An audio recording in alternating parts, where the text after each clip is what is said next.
Hello there. How are you?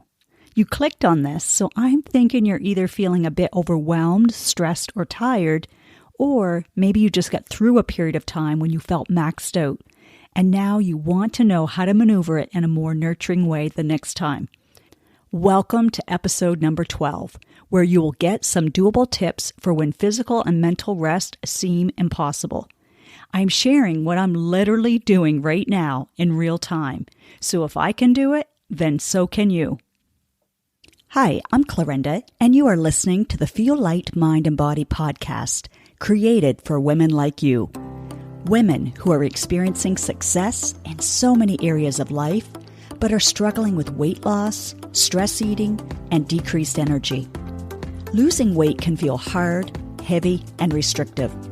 That's why every week I will be offering you a different perspective, tips, encouragement, and a unique approach so that you can feel lighter in your mind and body rather than feeling deprived, frustrated, or discouraged. What if you could feel free, yet in control around food for the rest of your life? What if you could enjoy your experience of losing weight and getting healthier? You absolutely can. You're in the right place. Take this time for yourself and let's dive in.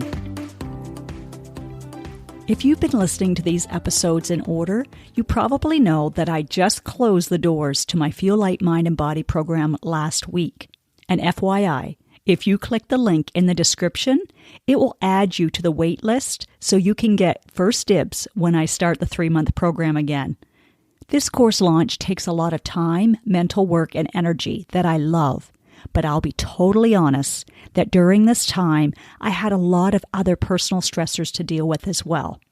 If you are on my weekly email list, you will read a couple of examples as I share a bit more of my personal examples in my emails to encourage you in dealing with your life challenges.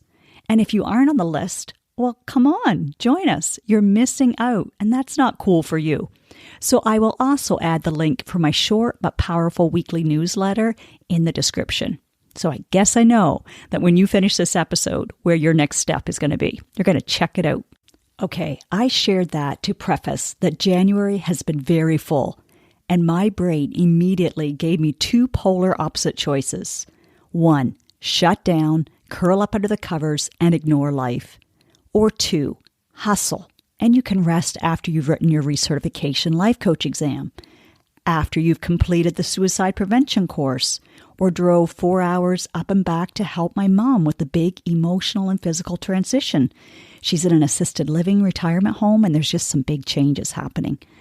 After you've recorded and edited and uploaded the podcast, after you complete the legal work needed for this week, and even after you finally take the Christmas tree down. No judgment here. Can you relate, though? Do you also have a lot of things calling your name and vying for your attention? Do you think that it seems impossible to take time for physical and mental rest? Well, let me share these tips that I am using to continue to live into Clarinda's empowerment, my personal empowerment, and what I teach and guide my clients through. See if you can start applying these to your life beginning now so you too can feel lighter in your mind and body, so that you can get through whatever you are dealing with and not feel like a washed out survivor. There are more tips, but I'm going to share the ones I'm being very intentional about this week. 1, remind yourself that whatever you think you don't have time for means that you really, really need it. What we say we don't have time or energy for is a strong indicator of needing that the most, if it is a helpful, nurturing thought or action. To clarify, I'm not talking about a pint of ice cream, okay? And trust me, my brain offered that many times.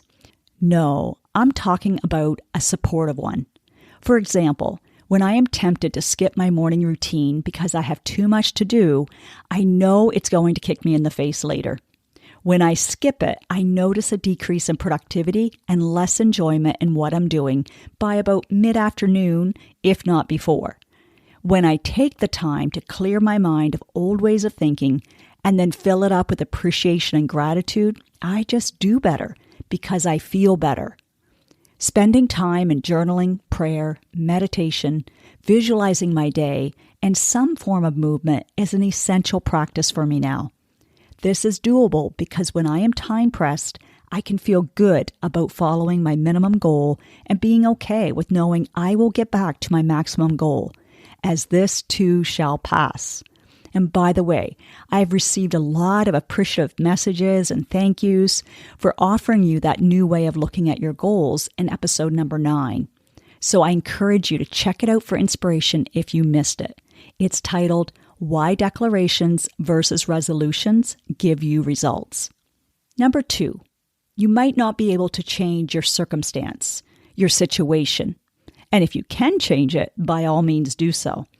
But if you can't, you can still choose how you will think about it. Try asking yourself, what is good about this?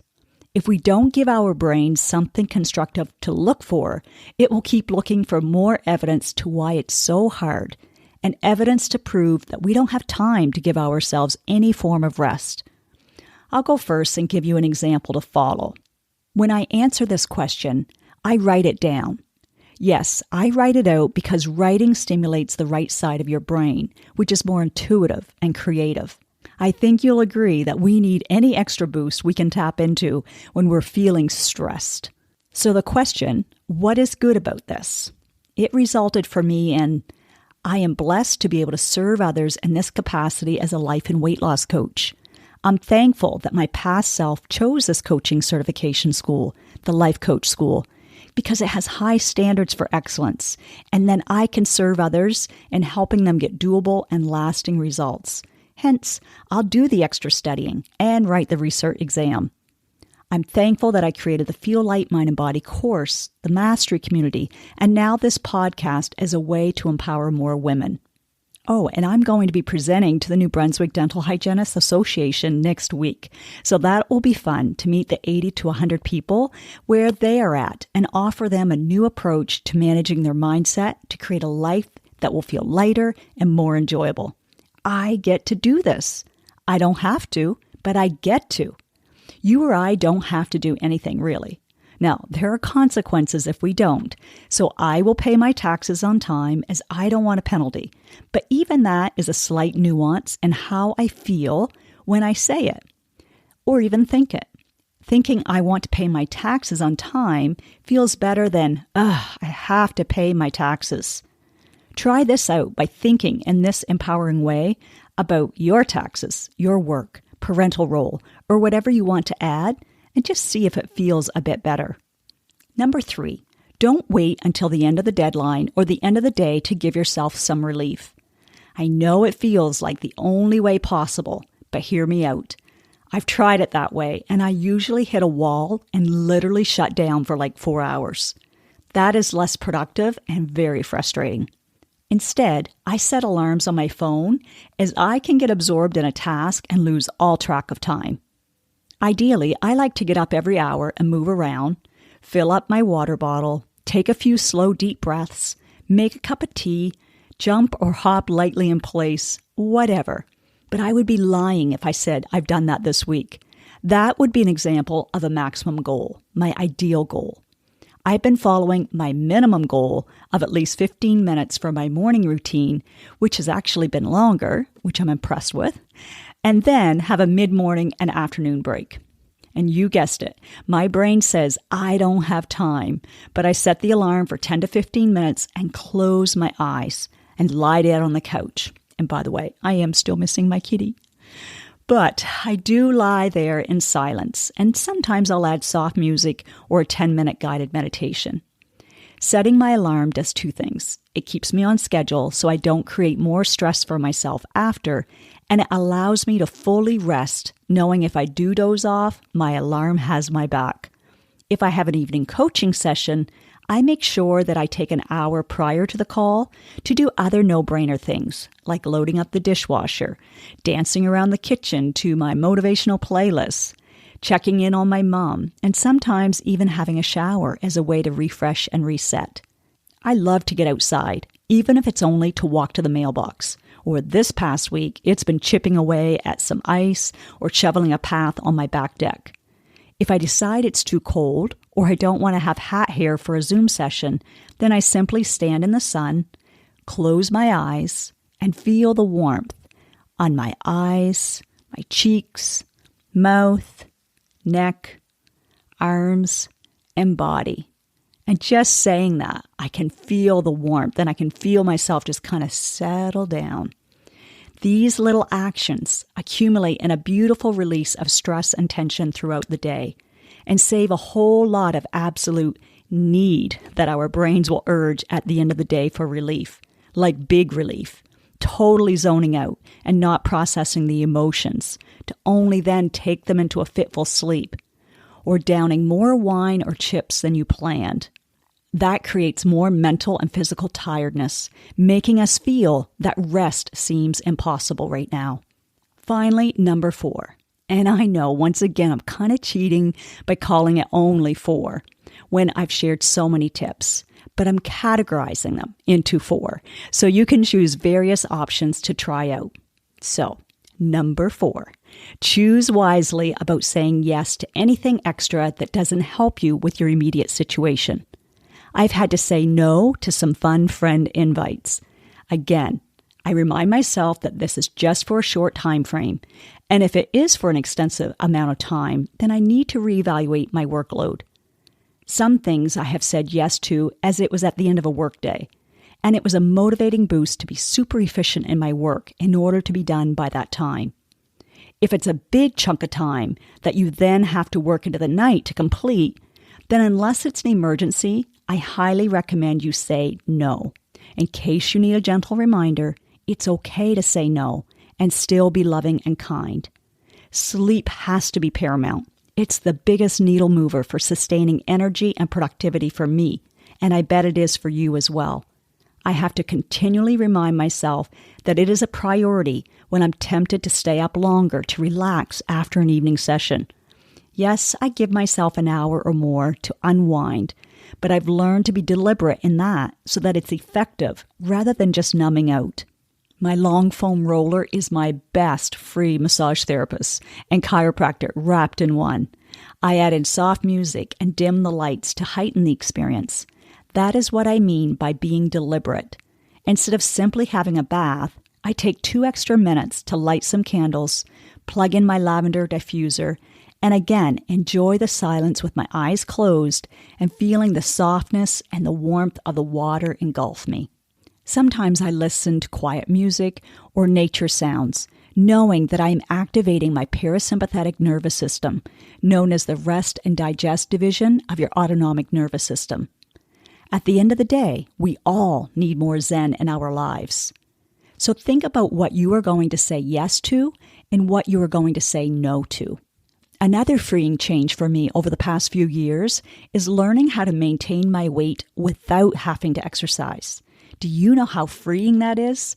It frees up a lot of mental energy of, I should, or, oh, I'm scared if I don't, I'll gain my weight back. And it can conserve some physical energy. If I know my cortisol levels are already a bit too high, then I use that time for sleep instead. So again, I keep my minimum goal of moving my body intentionally for at least 15 minutes 3 times a week.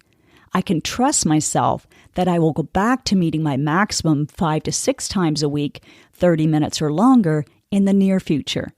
And I write it in my planner. I'm not perfect at following through, but having it written down is more apt to help me stick to it. Exercise is very important for me for my health, for boosting my immunity, and for improving my balance to prevent falls. I like to feel strong and be able to carry heavy things. For example, I love to carry my patio table up the hill to my storage shed. It just makes me feel independent and capable. And it also makes me feel like singing "You're Gonna Hear Me Roar" by Katy Perry. That old one, probably, 10 years ago?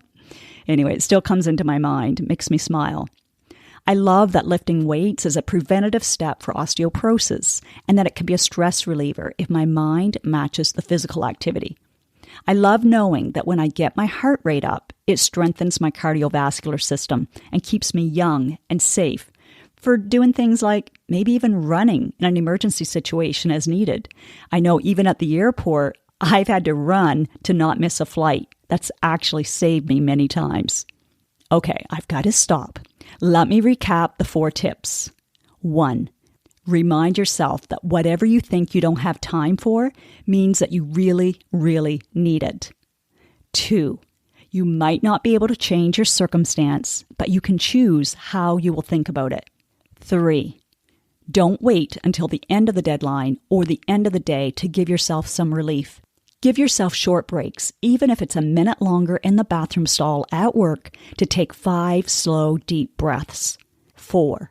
Choose wisely about saying yes to anything extra that doesn't help you with your immediate situation. It's okay to say no now or anytime. As I said, there are many more tips, and you might have a great one that works for you. If so, I'd love to hear it. I will ask that question on a social media post, probably tomorrow.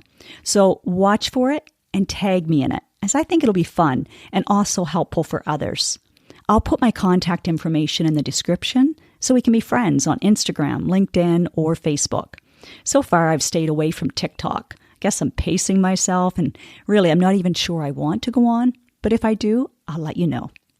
Okay, my friend, let's apply one or more of these tips starting right now to give you some needed mental and physical rest, even though up to this point it has felt near impossible. It's not impossible. Trust me. This is my current now and why I wanted to share with you some of my favorite tips that work. Why not make this the best possible week that you can, no matter what your circumstances? Take good care of yourself and know that this too shall pass. But you deserve some relief and TLC during the process. Got it? Now, do yourself the biggest favor. From love, take at least one action step from what you learned today. Knowledge without application won't give you the results that you desire. Let me know on Instagram, Facebook, LinkedIn, wherever, what you are choosing to do and when. And yes, please leave a podcast review wherever you are listening to this. When people read your words and can see themselves in them, then you are contributing to women empowering other women. And that feels amazing. You just might change or save a life today.